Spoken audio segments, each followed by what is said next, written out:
அதனால காவல்துறையை தங்களை போய் டிஃபெண்ட் பண்ணிக்குது. எங்கள் மேல் தப்பு இல்லை, நாங்கள் காரணம் இல்லை அப்படின்னு அவங்களே சொல்லிடுவாங்க.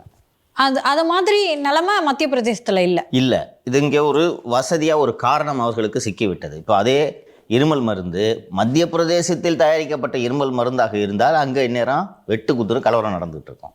இப்போது தமிழகத்தை சேர்ந்த ஒரு மருந்து தயாரிக்கும் நிறுவனம், அதுவும் 11 ஆண்டுகளாக எந்த விதமான தரக்கட்டுப்பாடும் இல்லாமல் தங்கு தடையின்றி அதிகாரிகள் துணையோடு ஒரு மோசமான மருந்தை தயாரித்து கொண்டிருந்த ஒரு நிறுவனம் தான் இந்த குழந்தைகளின் இறப்புக்கு காரணம் எனும்போது இந்த பிளேமை தமிழ்நாட்டுக்கு ஷிஃப்ட் பண்ணுறது அந்த கவர்மெண்ட்டுக்கு convenient, or for that matter any கவர்மெண்ட்டுக்கு இது கன்வீனியன்ட். அப்போ எஸ்ஐடி ஃபார்ம் பண்ணியிருக்காங்க. மக்களின் அந்த கோபத்தை தணிக்க வேண்டும்.